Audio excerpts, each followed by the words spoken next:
On behalf of GACS and School of Excellence, I would like to welcome everyone who has logged in for this session.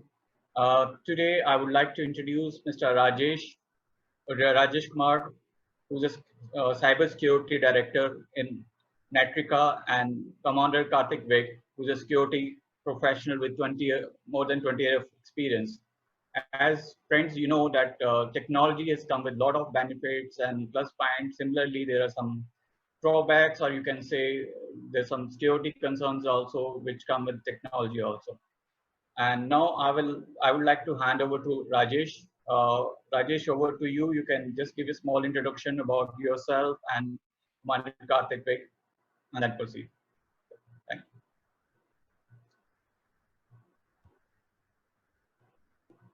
I'm unmuting you, Rajesh. Just hold on.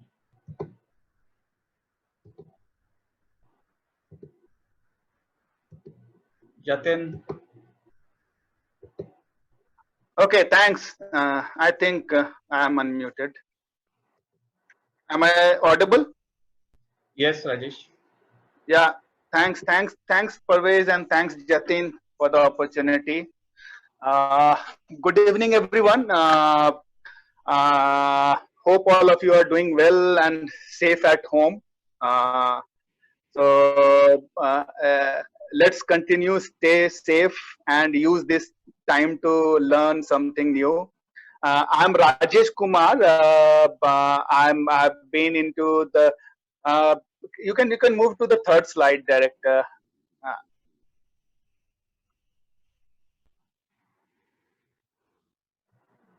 That's fine, Rajesh.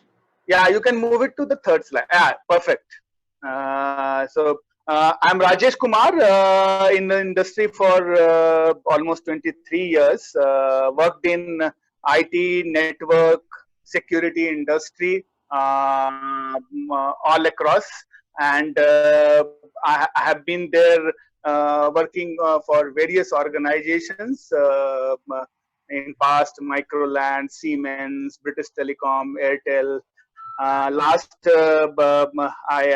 worked for all the PwC, and before joining Netrika, I even went out for my entrepreneurial journey for 5 years, and that is where I got in touch with the entire GACS, and uh, uh, so that is me, and I have here my colleague, Mr. Karthik, Commander Karthik. He's again an industry veteran for 25 years.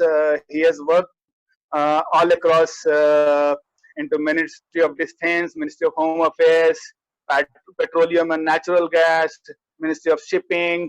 He's also worked with few consulting organizations, BDO, and for a brief period in PwC. And he has recently come out with a very beautiful compendium on COVID-19, and that's a must read. We will share with you all, and he will also talk about a few sentences on that. So Karthik will talk about security and risk, and also introduce Netrika Consulting, what we do. It's very important, you should know. And I'll be back after halfway, and then cover the cyber security and privacy, along with how to secure your remote workspace. Over to you, Karthik. Good evening, everyone. I hope I'm audible. Parvez, can you hear me? Yeah, we can hear you. Great. First and foremost, I hope you all are keeping safe and taking care, adequate precautions. And secondly, thank you so much for taking out time. In fact, I do appreciate that these are times wherein we have been using, most of us have been using it to listen to people and to learn some more. Without much ado, I'll move on. So, as Rajesh said, myself and Rajesh both belong to the organization named Netrika Consulting. As flashed on the screen, we are a ISO 9001 and 27001 certified organization. We are certainly impaneled. We are into, we generally take care of the complete risk and integrity management domain. Parvez, can I have the next slide, please? Jatin. Next slide, please. Thank you. So we are present. We are in fact the one before this. Okay, I think there is a delay. Thank you. Yeah. So Netrika is a homegrown company. We are the largest as far as India is concerned, are made in India. Modi seems to be pushing for it as of now. We do seem to have a clean slate as of now to start with. Let's see how it goes for all of us in India. So we are present in India in a number of places as is flashed on the screen: Delhi, Mumbai, Bangalore, Kolkata, Chennai, Hyderabad. We are also present in Singapore, Sri Lanka, and in Dubai, UAE. Next, please. These are the, I've just flashed a number of services that we provide under different heads, and you can, of course, get a detailed insight into them from our website. We are into forensics and fraud investigation. In fact, we do a lot of work in that. Due diligence, self-understood. Information security, GDPR privacy, all these things Rajesh would also talk about a little bit more. Security and risk consulting, I shall take another slide maybe in the end. Brand protection, background in ethics and trainings and certification, a lot of training and certification. So I'll not waste much time on it. This is part of it. Moving directly into the topic. What I would like to do is to give you a brief introduction into COVID-19. So there is nothing probably that is hidden from all of us as of now. Most of us already know what is happening and to a large extent are bearing with its impact.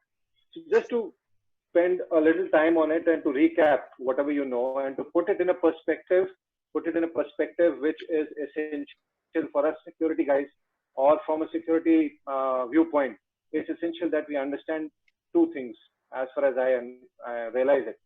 So first is that, you know, as flashed on the screen, coronavirus is from the family of coronaviruses. There's been a SARS-CoV, there's been a MERS-CoV, and there's been SARS-CoV-2. The present one is called SARS-CoV-2, actually. If you see on the slide, you will see that actually the fatality rate of SARS-CoV-2, that is coronavirus, which we have, is much lesser than all the other brothers or sisters of this virus who came earlier, which was MERS and which was SARS-CoV. Even though what is dangerous as far as this COVID-19 is concerned is the infection rate. The infection rate is very, very high, and that is why today you have almost 40,06,257 cases. This is as of 11th of May, and it's spread to 215 countries. The fatality rate is just about 3.4%. Here, the concern areas with regards to the fatality is that it is dangerous for people with comorbidities. Comorbidities means if somebody has diabetes or blood pressure or any other disease which hampers his immunity system or requires medication, that is a person who needs to be scared or worried or be, you know, it's dangerous for. And the other person who should be scared is the person who is old, above 60, 62 years of age. Why 60, 62 years of age? It is primarily, again, you generally develop a lot of comorbidities by that time, or for that matter, even you have, your immune system is not all that strong. So these are the things that make COVID-19 a danger.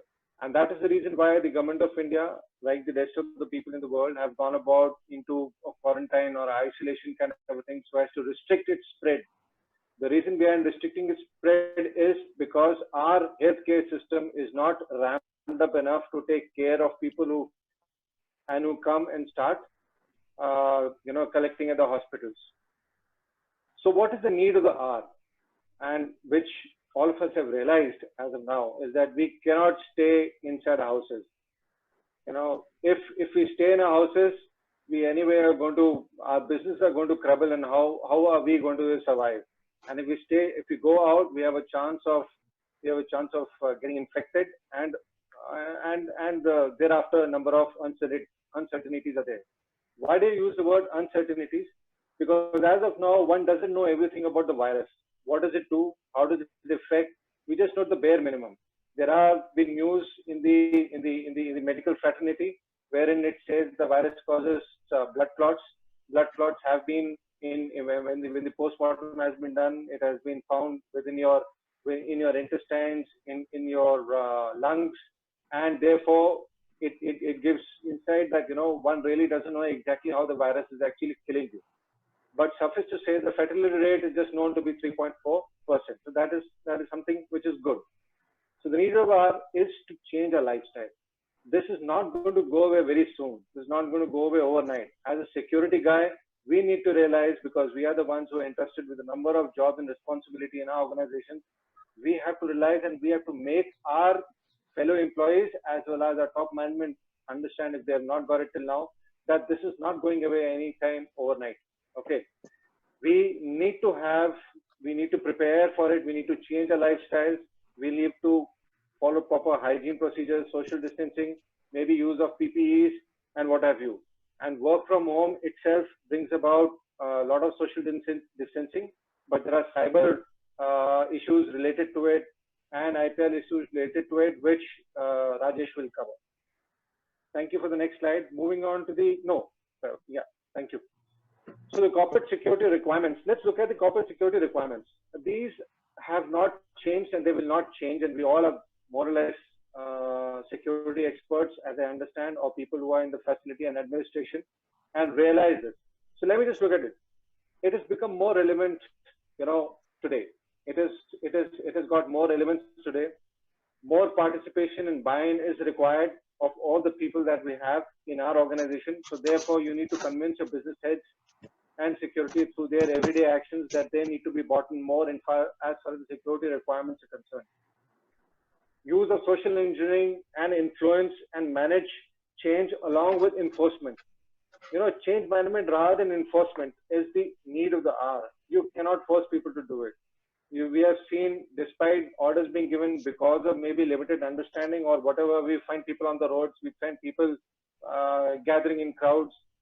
What actually is required is, maybe as security experts, we need to utilize maybe social engineering, maybe principles of SafeTech in our organizations to ensure that people maintain the required distance and be safe. We need to help companies to take risks. So what is required today is an environment with redundancies. Support is what is required to enable businesses to take risks and grow. And that can only be provided by the security experts. Have effective business continuity plans in place to ensure resilience. That is the need of the hour. People have gone back to the drawing board. They're trying to make the BCP plans work. We need to tweak them. We need to look at them. We need to factor in that a cure probably is maybe another 16 months or 18 months away, if not earlier. It is at least some distance away, and we need to start working. We cannot sit at homes forever. All the, more important to have there, I would say, the skills. The security guy used to be just looked at a person who needs to follow orders and ensure security or be a bully probably.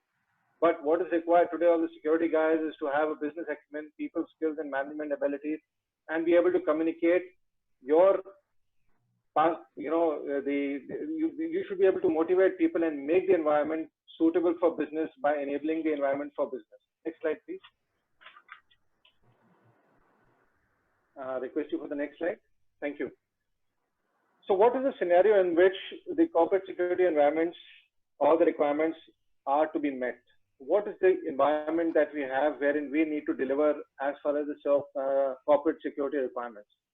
The first way to define the environment is a VUCA, which is a term which was coined by the US military in sometime the 1990s, if I remember correctly. It is volatile, uncertain, complex, and ambiguous. I don't have to describe these terms to you. They put across the correct perspective. It is volatile. You really don't know what's happening exactly. Uncertain, it is. You don't know what is going to be there in lockdown 4, how badly it's going to affect you. You don't know whether if there are red zones and they are not allowed to move, and there are orange zones, they are allowed to move a little bit, and green zones, they're allowed to move completely. I'm sure if you don't have all of them green, it's going to become that much more difficult for us to start working or have our businesses operating, because people have to flow, raw material has to flow, transport has to take place. Complex, we've been dealing with complexity as security guys and as administrators, as facility managers, as businessmen. We're trying to, always strike a balance, make everybody happy, make things happen without having to compromise as much as required or as little as required. Ambiguity is always a part of the businesses. We are adept at it, but it becomes more ambiguous today, especially when you don't know the person who is there, by whether he's COVID positive or you're going to get it, he's asymptomatic. So these are the things that we need to worry about. There is a pressure on spend on security. All of us are going to feel it. Not that we've been as a community, security, or as a businesses, we generally look down upon security. People don't exactly pay weightage to it, but there's going to be more, pressure on spending on security, which is something that we as security guys need to worry about, because we need to be able to deliver even in these times. Believe me, there is an expected rise in security-related incidents, which all of us in corporate are going to face. You have to, you will agree with me that there is going to be a tremendous amount of, if there was a poverty line, if there is a poverty line, there are a number of people who are striving and becoming or breaking the poverty line and coming out of it. We're going to have more number of people falling into it because of this lockdown. There are a number of people who are hand to mouth, who are going to have difficulties in giving their EMIs, who are going to have difficulties in keeping their jobs because the market is going to, shrink. And what it's going to in turn lead to is a rise in crime. So we need to be wary about that, because ultimately a security guy's perspective is to safeguard his assets. Limited resources, best way, if an asset is there, if other than the resources, by resources I mean the manpower is going to be restricted. People are probably, majority of the businesses, I'm not saying all, majority of the businesses would probably be downsizing depending upon the kind of business that they are having, but more or less they're going to be downsizes, and it is going to be putting a lot of pressure on your working that you will have to do with limited resource, which indirectly leads to you being able to be more efficient using technology and other guidelines and principles which can be invoked. Requirement for greater monitoring and surveillance, it's already there. You need to be more sure, you need to be more correct while the access control is taking place, whether the guy is running fever or he is safe, what are his movement. If possible, you need to safeguard your own premises.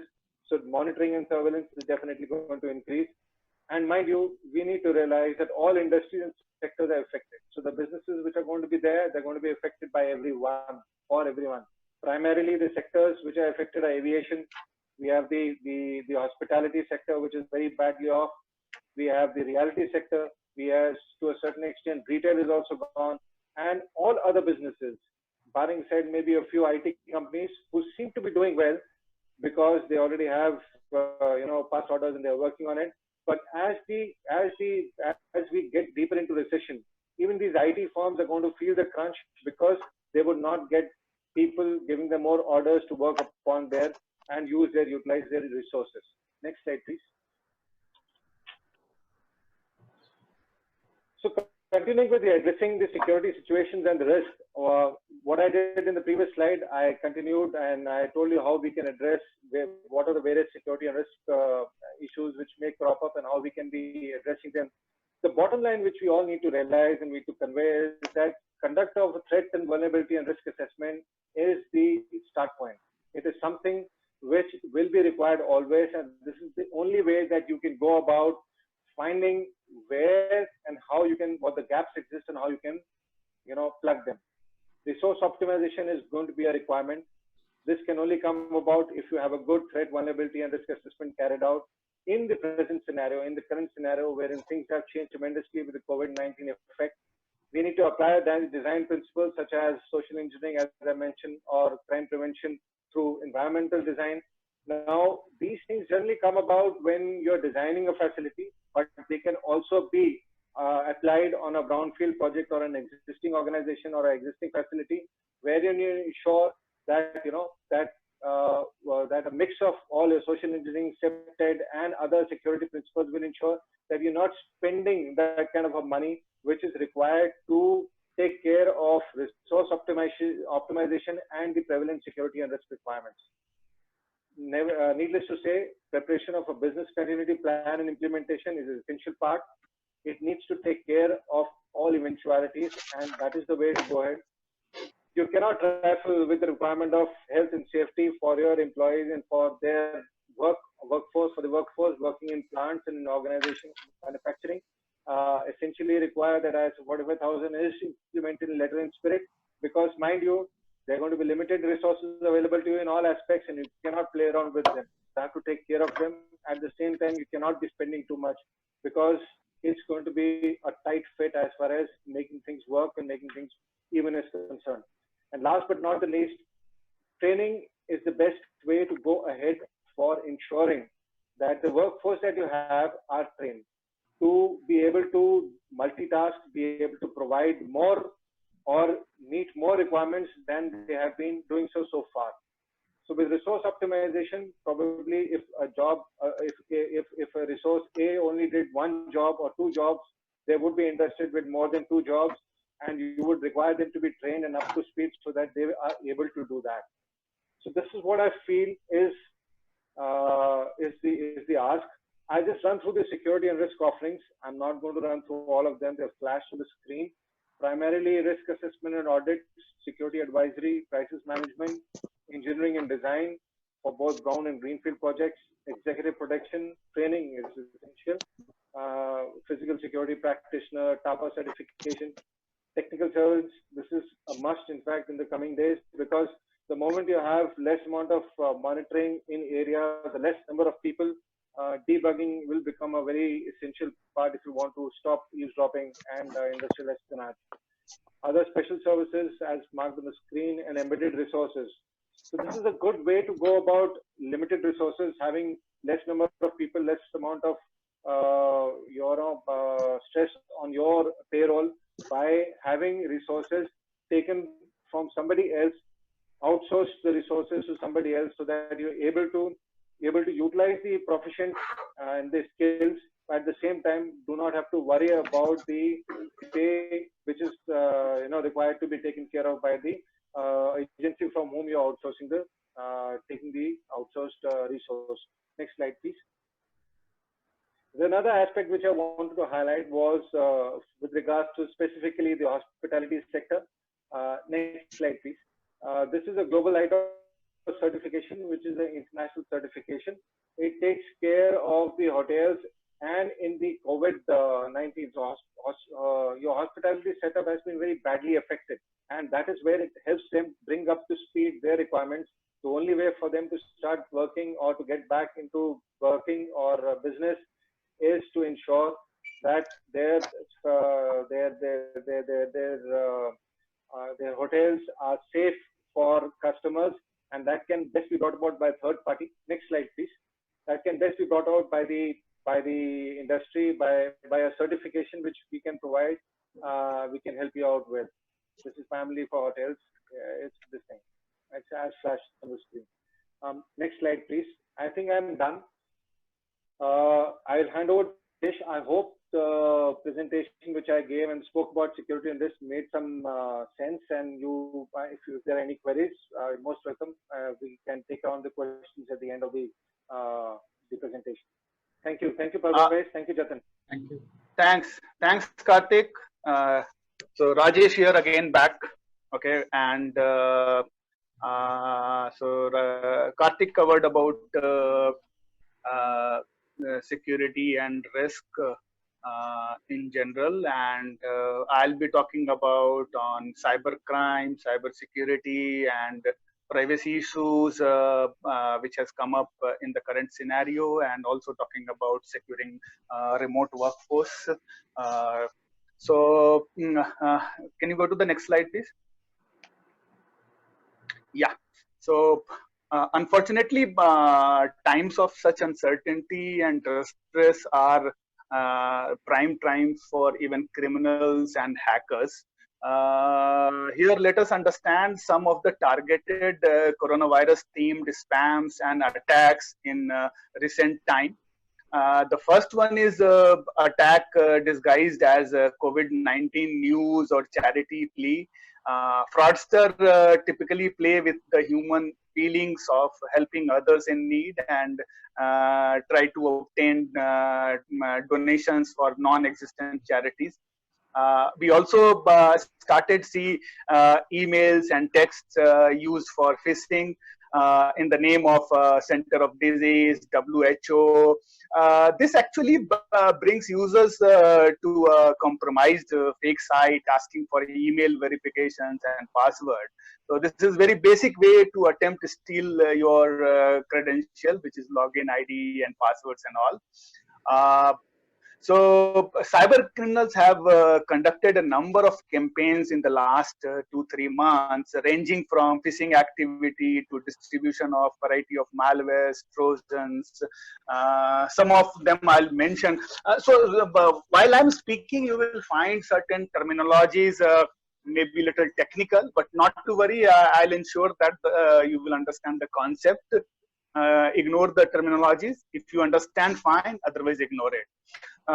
So in Feb, email appeared to come from Center for Public Health in Ukraine that delivered a document containing the latest news about COVID-19. That was really a virus and a backdoor, actually. So before that, in Jan, COVID-themed emails were used to distribute malwares and trojans. To be precise, that was a banking trojan. So this banking malware steals again your sensitive information and credentials. Again in March, spam emails came as a list of precautions against coronavirus and targeted in particular Italian email addresses to deliver a weaponized word attachment that was dropping again a banking trojan. Next, it was North Korea's Baby Shark malware was spread via documents. So that was South Korea's response to COVID-19. So initially we thought COVID-19 scare is being primarily used by cyber criminals for phishing. However, if we observe this list, at least 3 cases were in reference to possible nation state actors actually. So it's not only criminals or hackers, but the nations are also started getting involved against other nations. And there are many more. These are some examples actually. So next slide, please. So further continuing with the scams, malicious actors are using COVID-19 or coronavirus related names in the titles of malicious files to try and trick users, opening them. First example is where keylogger gets installed in name of COVID-19 help desk. And once the keylogger is installed, they can capture any keystrokes which you perform on your laptops or desktop. Further, cyber criminals, in the name of providing data about coronavirus, implemented malicious payloads inside an online map application showing the spread of the coronavirus. Here are some of the simplest and also observed a lot in India. You would have also come across email SMSs requesting OTP to postpone EMIs. This was after RBI put with various relief measures for borrowers. But remember, no bank will ever ask for these kind of details like OTP, IDs or passwords. Similarly, some fake Facebook pages came up in the name of wine shops for home delivery, which they were asking advance payment using some QR codes and all. So fraudsters started tricking users for fraudulent even IT support in name of policy changes. And the latest is that a new ransomware has come up in name of COVID Lock. And was hiding inside a tracking application and Android application that was supposed to show COVID-19 maps. and that was having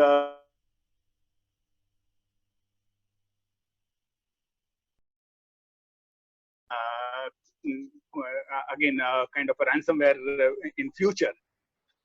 Next slides, please. Okay, so further continuing on the scams, I'm little bit focusing on the frauds and scams so that you understand what to protect and why to protect actually. So further continuing with the scams, there are some of the, these are some of the potential crimes yet to happen and may not have been observed so far. But possibility has increased due to the current chaos actually. So there has been sharp increase in newly registered COVID themed domains. So domains are those when they get registered and you reach a company's URL, websites and all. So roughly 4,000 fresh malicious domains were found actually. So some 3-4 lakhs were registered. So and why somebody would register 3-4 lakhs domain in name of COVID-19. So 4,000 were found malicious already, and many more will be used for various crime in cyber attacks and all. So on the fake channels, there are calling for investments, and another one to prevent, detect and coronavirus, some even selling fake products. So these you people must have come across. So another possibility of fraud increases with the fact that organizations like yours are rapidly adopting new technology solutions. So in emergency, you must be focusing on access and productivity and less on security. So in view of this rapid rollout, attackers are also watching you guys. Okay, so but important is that we need to be aware and we need to be cautious. The last one, very important, coronavirus made this Zoom very popular. We are also using it right now. So due to its ease of use and coming out handy in crisis situation, we all have been using. Okay, so it's being used by schools and kids for remote classes. There are extended for their group calls now, but at times being used by formal serious businesses. So no issues with Zoom as such. So even they coming out regularly with updates and patches and clarifications, importantly, to ensure that Zoom is safe. But there have been some guidelines from various government agencies on use of Zoom. Like here you can see from US government. No, we can go back, sir. Yeah, so you can, I'm talking about the last point. So even CERT-In had recently come out with some guidelines. So it is guidelines for the people. So nobody has banned it. They just say how to make it secure. So if you ask me, the guidelines are keep your application always patched, latest, set strong difficult passwords, enable waiting room features, and very good. I saw today here also there was a waiting room enabled, and operator allowing to join people, selecting them to join. Parvez was helping out, ensuring that he ensures whoever is joining, he knows who is joining actually. So even operators has been advised to disable join before host comes in feature. So I suggest all these can be definitely applied to any such platform. So it's not that Zoom has got any issues. It has gained more limelight because of free users and some its base linking to China actually. So we continue on that. Next slide, please.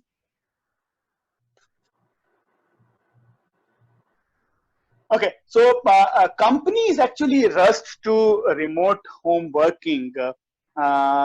So I believe here in the group also did anyone of you try to answer these questions? I believe no. But even if some of you would have tried, you would have tried to address some of them, may not all. So, these are the questions which needs to be answered before you move. So managing people employed, what application should run, whether the sessions has been encryption has been applied or not, what about sensitive data, what you will do about it, employees attendance, productivity, and so on. We comply with all the rules of your organizations, if not organization, your clients rules and regulation while you are accessing from home. So data safety and security is very important. The remote home working is going to stay for sure, and that has been highlighted in many forums, and even Karthik spoke about it. So we'll have to start live with it. We'll have to find a way out. So what we so the remote surge in this remote work, what it has done, it has increased the risks also. So risk surface has expanded, be it any kind of risk, whether it is data risk, people risk, privacy risk, and technology risk, and the home working or remote working related risks with the endpoints. So it's beginning of the new working norm, and we better be prepared, and we should adapt to it. Can we go to the next slide? So what is the new normal? Nothing but it's willingly or forced working from home, or to be precise, working remotely. Companies has been seen rushing, and I know people around trying to find 10 laptops, 100 laptops, in some cases more. So the organizations, however, cannot afford a compromise in security, privacy, and compliance. The new adoption of technology is expected to increase the attack surface of the organization as they implement quick fixes and temporary workarounds. But most organizations, for sure, so far have not had time to look into the risks involved. Now they must start look on securing remote workforce. Till now, ensuring productivity was the need of the hour, but one should start now looking at even securing the workforce, because criminals already started phishing and exploiting user data and credentials, and you don't know what has already gone in their hand. In some organizations, they already seeded, implanted some backdoors and all, which probably they may exploit in future. So they have already got ready for the attacks. We should get ready for the defense. So this we have seen with many examples in my previous slide. So that is why I talked about the crimes actually. So awareness is the key, but yes, along with preventive and detective controls. So we discussed some of these in the next slides. Can we move to the next? Okay. Now let us talk about some of the solutions, and I start with the awareness part. As I just now mentioned, awareness is the key. Let's first discuss that.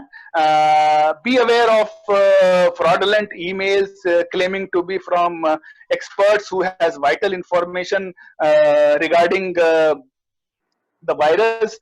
Do not click any link or open attachments from unknown or unverified senders actually. So be careful. So carefully observe the mail content. Look for the deviations such as spelling errors or unusual symbols in them. Even if any such email appears to be genuine to you, and after clicking you reach a website looking legitimate, carefully observe if the site is using secure communication. For example, look for HTTPS. Look for S with HTTP and secure lock sign. The site is using secure transfer protocol or not. That is very important.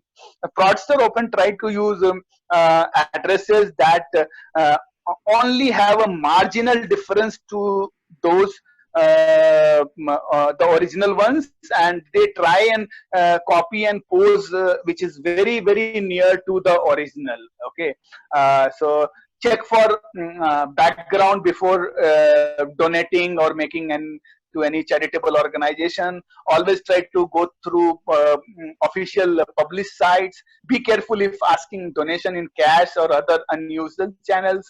So stay informed of investment scams. Lots of people will come to ask you invest in company who can quickly make money out of this crisis. So be careful of fake online shops which you use and especially asking for non-traditional payment methods.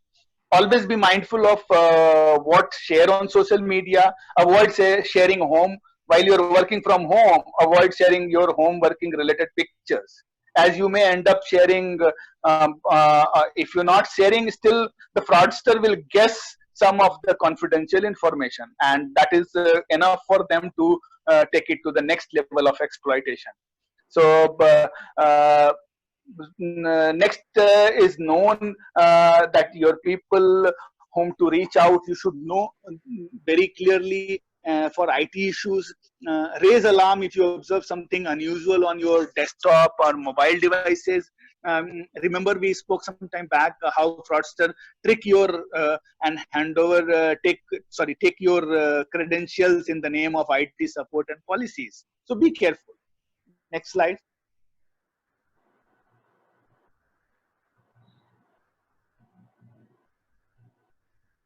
So apart from, so only being aware is not enough. So apart from being aware, let us discuss what we need to do on ground to keep organizations secure. We discuss here corporate technical measures. So I'll talk little bit here technical, and again next slide onwards it will be a little less technical.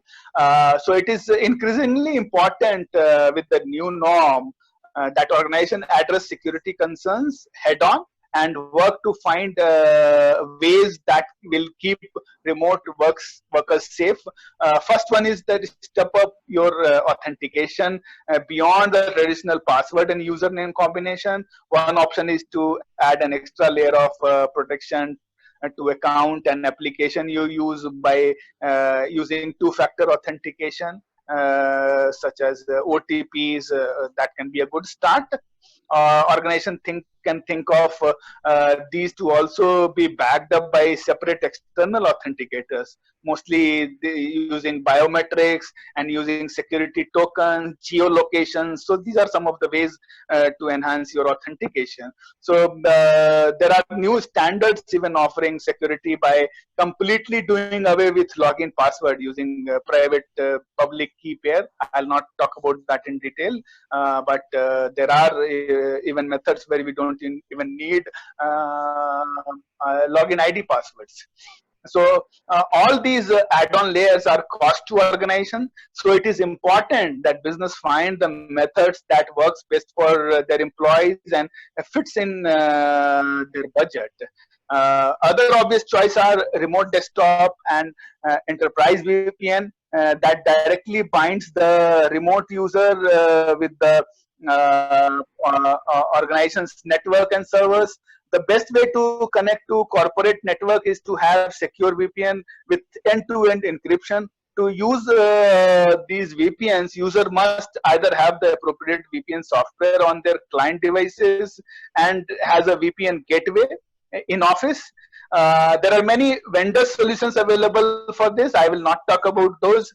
Choose the best VPN. I can only say that you choose the best VPN gateway which extends business firewall rules to your computer, and it minimizes the risk.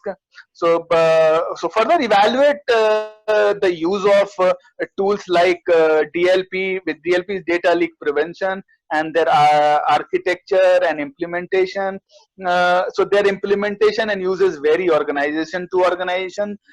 So these days they not only protect data leak, but also has modules for measuring users activity and productivity. So you can use it for multi-purpose, not only secure.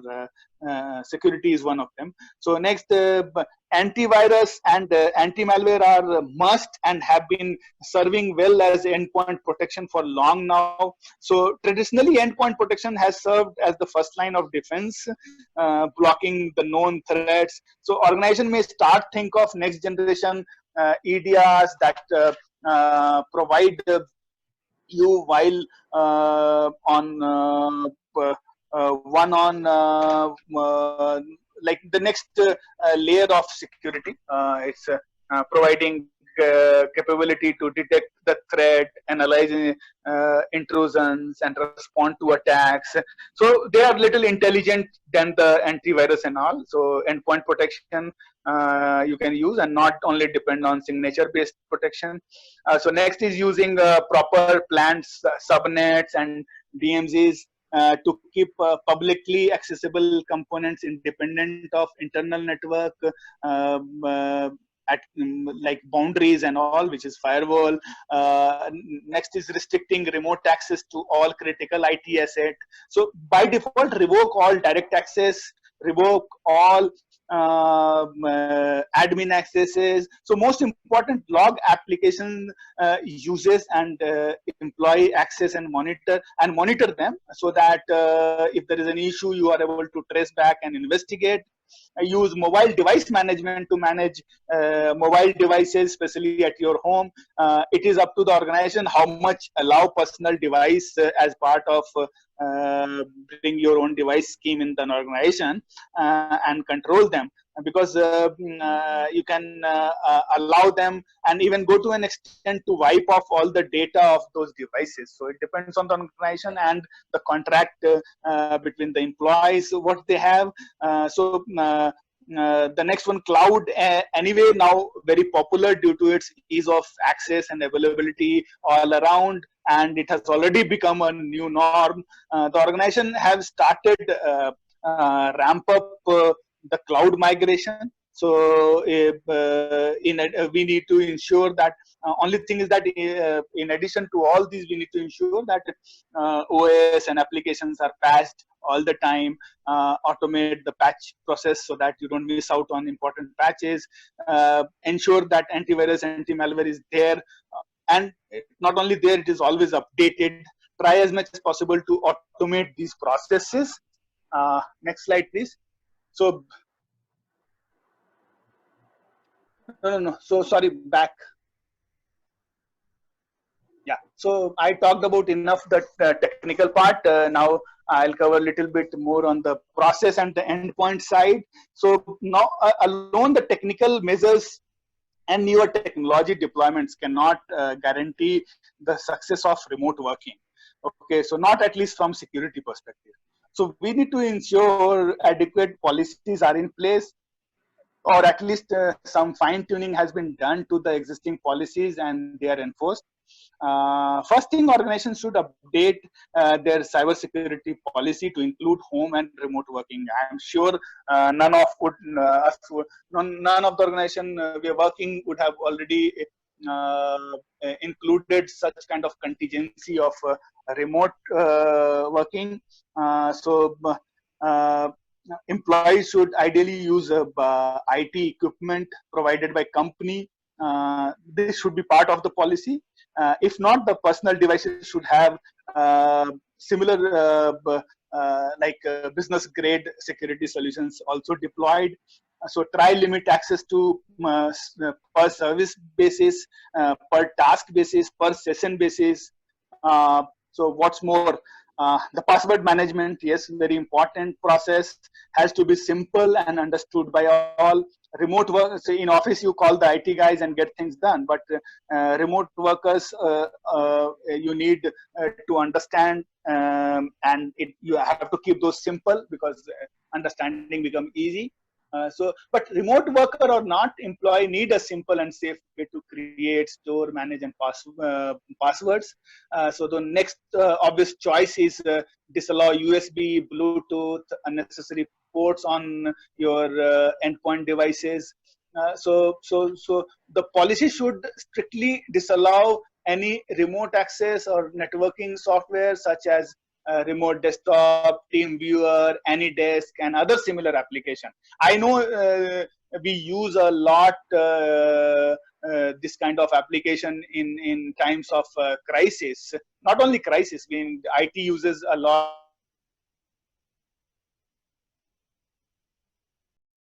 and the policy around that, which is very important. Another caution from a policy perspective is when you are on one call, on a group call, be it voice or video, restrict recording. The company policy should clearly say that no to these clicking of picture and video capturing. And most important, all these policies should be well documented and well communicated. I mean, all employees are aware and have understood. That is important, because if employees have not understood, that is an issue. So finally, in general, create a single and universal organization-wide policy that should include visibility and reporting about data, users, and account, all of them. Next slide, please. Yeah. So now let's quickly talk about the measures that has to be taken to on the remote side, on the endpoint side. Because if information is leaked through even a personal device, the company will be deemed liable. Therefore, adequate restriction has to be there. So you use a Wi-Fi. So ensure you use a secure Wi-Fi network to connect to your organization. Do not use a public hotspot or open Wi-Fi. On the laptops, mobile, avoid installing any kind of freeware, as they may have hidden malwares on them. Avoid using public file sharing websites. I have seen people using some kind of Dropbox and all. So those are all vulnerable, as much as you try to use it your corporate network. So you can use those file sharing, but unless until specifically it is authorized by organization policy. As a practice, regularly recycle your password on endpoints. It should not be guessed, and all those is very. I think you all know about it. So ensure that all your anti-malwares and all softwares are updated. So needless to say, restrain revealing any confidential information while you are on a group call, on a public call. On phishing also we discussed a lot in detail. So we need to be vigilant and aware. So finally, remote employees should be regularly reminded. I mean, about the awareness session of basic hygiene of IT security is a must for all. So it should be taken up, awareness session should be taken up very regularly. We go to the next slide, please. So what all, so I'll take 10 minutes more. I think I'll wind up fast now, because we'll leave time for Q&A also. So what all we discussed, the way we work now and the way we are shifting our effort towards this is so-called the new norm, is not just IT and cybersecurity problem. So working remotely is also a governance problem, or if I can allow, I'm allowed to say, safe remote working is more of a governance problem. Therefore, organizations need to review governance of information security, continuity, contingency plan, their risk transfer strategy. So we need to ensure that we take care of ISO 27001, 22301, which is business continuity, all of them, and not just a second, my slides got flipped. Oh, fine. I'm on a mobile phone, so sorry about that. So we need to ensure that governance, actually the governance responsibilities for any such pandemic or crisis planning, that falls on the board actually. So board is 100% responsible, and they are fully responsible. and only supported by IT, legal, risk, and compliance professionals actually. So operations will never be same after this. So we have already seen cyber criminals with new scams and crimes. We have given many examples. So just be careful. And another one important aspect is that be careful, because the regulators and the privacy advocates also are watching actually. Okay, because nothing has changed there. Can we go to the next slide? I'll explain that.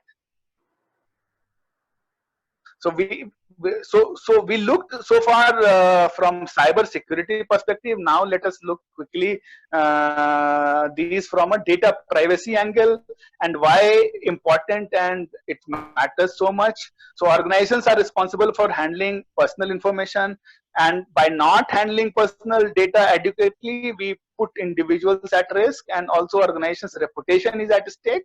Therefore, these all result in a large and significant fines these days, depending on which jurisdiction and which data privacy law you follow. So we need robust systems and processes in place to make sure we use personal information properly and comply to required regulations and guidelines.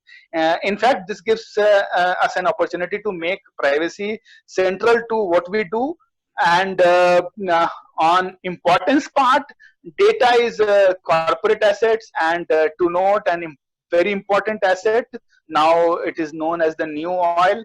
Hacker attackers are behind that, and they are so active that corporate data is at much higher risk of theft and misuse, and the companies has obligation to protect that. I told you the directors are directly responsible, and they have to protect it from the laws, regulation, guidelines, contract with third-party entities, whether partner or supplier, and they're obliged to protect the users and their data on website, and further, the breaches of data privacy, data security can result in damage to reputation, disruption of operation, legal liabilities, and we all have we all know the financial losses. Ultimately, everything boils down to that. Next slide, please. Finally, before we wind up, let us look at impact of COVID-19 on privacy. We talked about impact of COVID-19 on security, a little bit on privacy, because which I already mentioned most of it. So data privacy has no change due to COVID-19. I'm serious, no change from compliance perspective. Privacy and data security laws and regulations, any of them must be followed as is, be it for GDPR, PDPA, California. I don't know exactly what you people are following up with, and maybe coming up with the Indian privacy law, which is coming up very soon. The bill is in the final stage of legislation. So we cannot afford to compromise in security or privacy breach, or non-compliance. So no, you can say that any kind of breach is sad for business, be it reputation, be it financial, maybe even the IPR. So all of them. So I would quickly move to the last slide of today, and so finally, just one slide. I've kept it how Netrika can help, because we belong to the, I take care of the Netrika cyber risk portfolio. We can definitely help address most of the nightmares or concerns we discussed.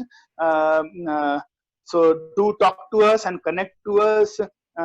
We can take care of it. The most important, I mentioned awareness or refresher training is important for all workforce, to remind them of the phishing attacks, the kind of phishing attacks. We carry out, we should carry out standard awareness sessions for entire workforce in batches. We can conduct both remote and online classroom based, as well as we can also provide a custom training. We use phishing simulators and all, so that real-time understanding is there while we are explaining the risks. We provide advisory consulting services on various tools used for securing and monitoring. We start from the need of the organization, budget and cost planning, technology and vendor evaluation, as well as we also manage the project for the entire deployment. I'll say one thing very clearly, that do not dismiss any kind of breach you are able to smell or any incident, as they may indicate a bigger problem. It can be beginning of a ransomware attack. In case of any cyber attack, always engage a consultant, and we can help investigate the root cause, because we support with both cyber capability and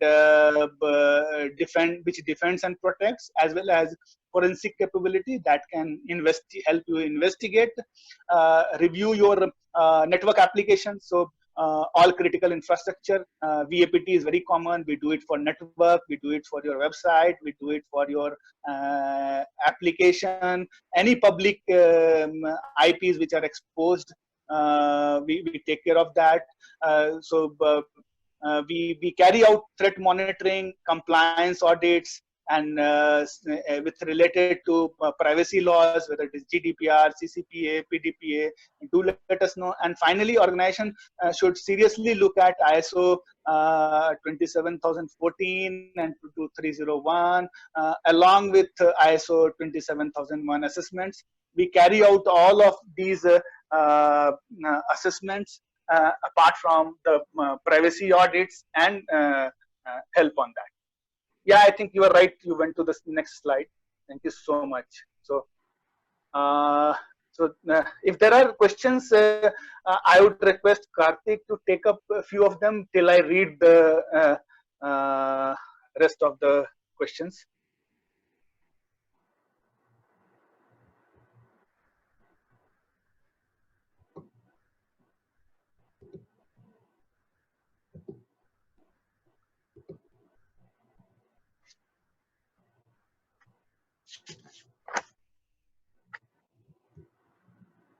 Or Parvez, you can read out some of the important ones. Maybe we can take it a few questions if we have time left. So this is question from Rajesh. I can help you connect with an Indian firm who have made it totally Indian protector tool, which is one. Just give me a sec. A lot of people are asking for the presentation access. Okay, we'll share those. I believe any very important question we can quickly take. That's what I'm going to do. Yeah. Agree to Rajesh flaring Zoom, but privacy concern being a concern, better to move away from Zoom to go to meeting or Google Meet, which is free now. Yeah. So what do you have to say about moving out of Zoom or going? So I tried to cover that in very detail. Definitely, any such free applications will have challenge, and here even Zoom has improved.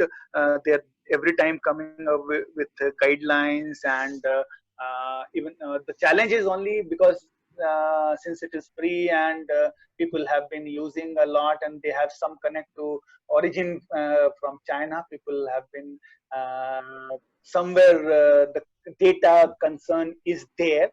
So governments are definitely aware of it, and that is why the advisories has come in. But as such, platform doesn't have any issue. Yes, the origin being at somewhere linked to China, there are possibilities of data breach. So we cannot ignore that.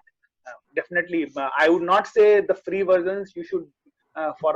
Free versions are there for people, individuals, the classes like children's and all.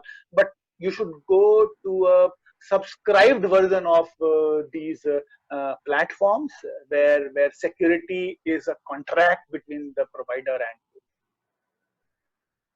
Rajesh, there is no, I think most of the people are asking for, they're saying thank you to you, very informative session, and they're asking the presentation. If anybody has any question, they can shoot their question. yeah.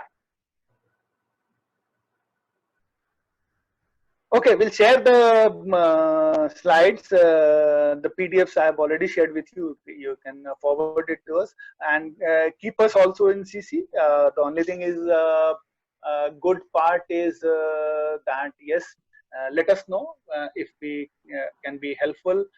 We have services covering entire 360 degree of security, be it physical security, be it data security, be it cyber security, be it privacy, be it IPR security. We talk about HR security. We did not talk about those solutions, but we cover all 360 degree of risk and integrity. So we'll be happy to engage. You can put it everyone on the last slide so that they can note down the email ID and phone number, and myself and Karthik are available all the time, and we can just next one. So we can be reached out. So any closing remarks from you, Karthik?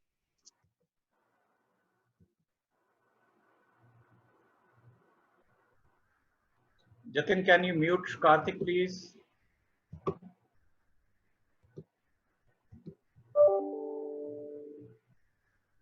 Thank you, Rajesh. No, thank you so much for listening on.